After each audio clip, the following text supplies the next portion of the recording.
are not Chinky. I know. We are not Japanese and we are not China. I know. We are Indian.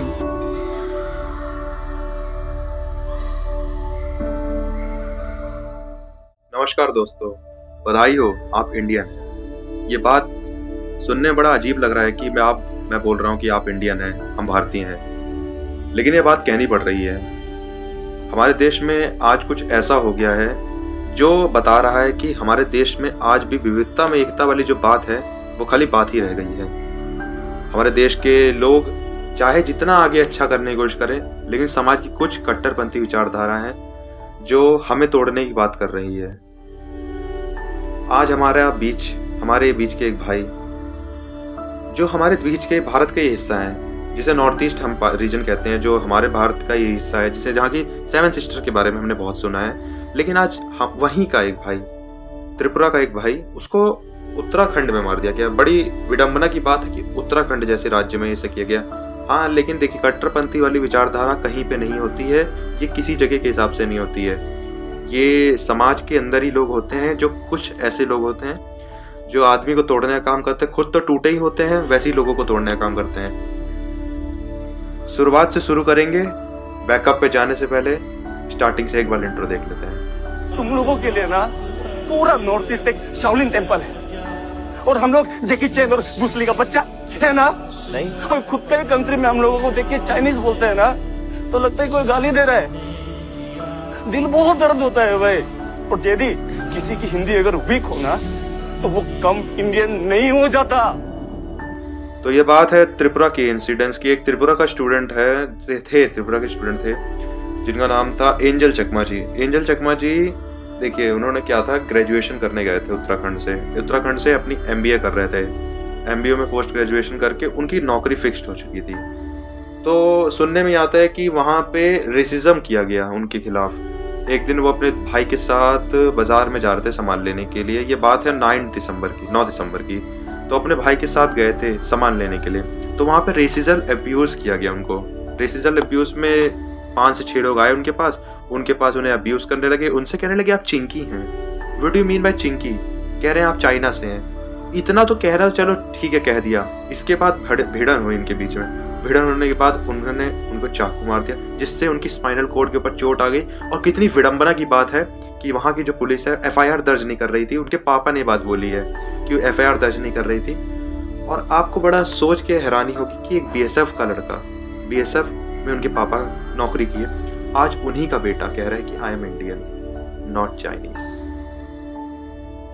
CNBC की report के हिसाब से मैं बता देता हूं कि Tripura student Angel Chakma murder in Dehradun, racism, 5 accused arrested, all we know so far. हमने अभी तक यही जाना है कि 5 लोगों को पकड़ लिया गया है, 6 में से 1 नेपाल भाग गया है। और बड़ी विडंबना की बात है दोस्तों, कितना सोचना पड़ रहा है कि एक जो बाहर गया है नेपाल का रेजिडेंस का था, उसके ऊपर 25,000 रुपए का इनाम रखा गया है, धनराशि का। और जिसमें ये जो मारे हैं, जिन्होंने मारा है 5 लोगों ने, उसमें 2 लोग जो हैं वो माइनर हैं। अब उनको कह दिया गया कि जुवेनाइल रिफॉर्म होम में भेज दिया गया, उनको एक तरीके से बाल सुधार केंद्र में भेज दिया गया कि बच्चों का सुधार हो जाए। लेकिन आप सोचिए, अगर ऐसी विचारधारा वाले लोगों को बाल सुधार केंद्र में भेजा जाएगा तो ऐसे निर्भया जैसे केस और भी हमारे देश में हो सकते हैं। आज हमारे भाई को मार दिया गया है। ऐसे भी कुछ दिन पहले वहां पे चाइना में हमारी एक देश की, अरुणाचल प्रदेश की लड़की थी, उनको वहां पे चाइनीज बोल के रोक लिया गया। कितनी विडंबना आती है कि वो तो दूसरा देश है, चलो उसको हम मान सकते हैं कि दूसरे देश की विचारधारा, जब अपने देश के लोग ऐसे कहते हैं तो बड़ा खराब लगता है। तो इंसिडेंट्स क्या था, देखिए बता दें। Angel Chakma was the MBA graduate at the age of 24. He is died by the cerebral injury sustained by the Dehradun, Uttarakhand. Triggered outrage. Northeastern states renewed the focusing of the security and the safety of the outside student of the region.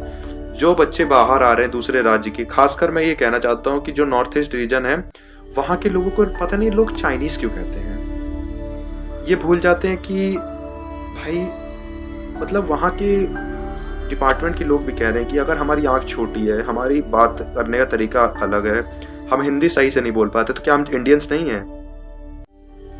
अब आपको सोचना पड़ेगा। 9 दिसंबर को उनको चाकू से मारा गया था। 26 दिसंबर को he was passed away in private hospital. और उनके जो वो थे यंग एंजल चकमा, इसके जो बड़े भाई हैं, यंगर ब्रदर, बता रहे थे कि एंजल चकमा को, मतलब क्या बोलूं मैं, एंजल चकमा के भाई ने बोला कि आई एम इंडियन, रोते हुए बोला I am not Chinese. We are not Chinese. I know. We are not Japanese and we are not China. I know. We are Indian. कुछ लोगों को लगेगा कि ये तो भाई खाली छोटे सा इंसिडेंस है, इसके अंदर इतना क्यों आवाज उठाना है। देखिए नॉर्थ ईस्ट एक ऐसा रीजन है, वहाँ के लोग कभी भी किसी चीज के लिए नहीं बोले, ना कभी प्रोटेस्ट किया इंडिया के खिलाफ। हमेशा ब्रदरहुड और फैमिलिज्म के ऊपर उन्होंने विश्वास रखा, सबके लिए अच्छा रखा। लेकिन जब भी कोई इंसिडेंस आता है, वहाँ के लोगों को उल्टा बोला जाता है, आउटरीच किया जाता है, उनको पिछड़ा किया जाता है और बाद में दबा दिया जाता है। अटैक तो किया, उन 5 लोगों ने अटैक कर दिया, अब उनको सरकार उम्र कैद की सजा दे देगी या कुछ सालों की सजा देगी, फिर बाद में निकाल दिया जाएगा। लेकिन इसका फायदा क्या होगा? ऐसे रोज अपराध होंगे, रोज ऐसा होगा, कोई मरेगा फिर कोई आएगा। इसको जड़ से नहीं खत्म किया जा सकता।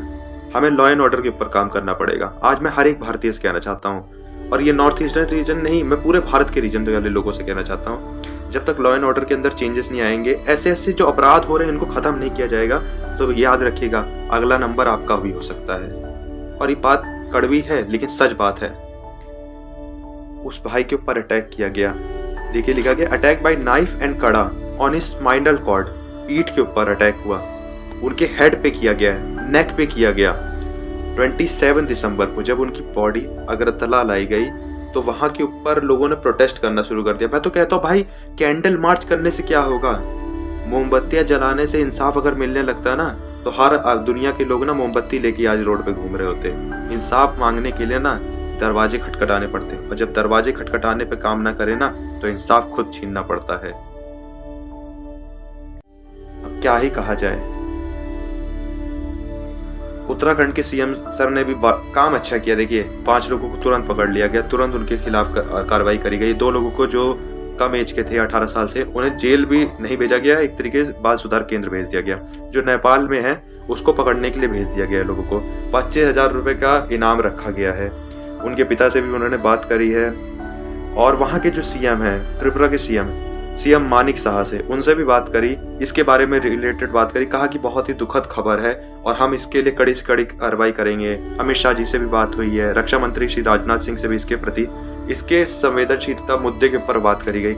लेकिन इस मुद्दे पे बात करना ही खाली बात नहीं होगी, इसके ऊपर जड़ से काम करना पड़ेगा।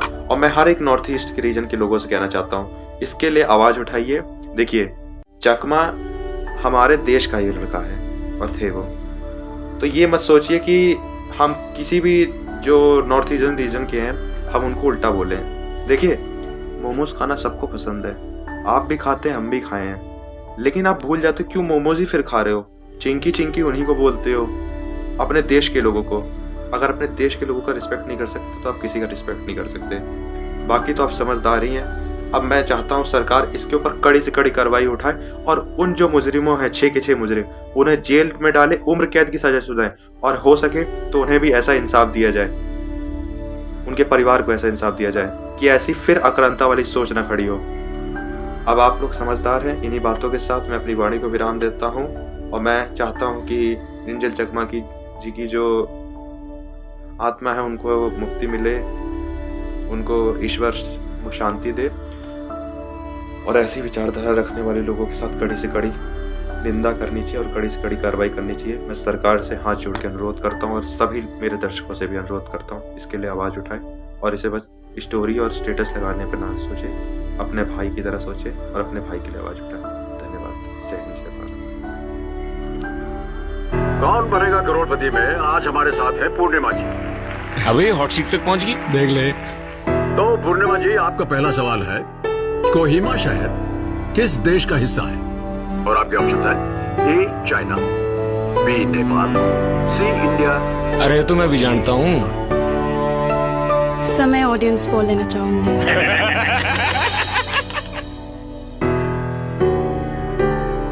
गई भैंस पानी में।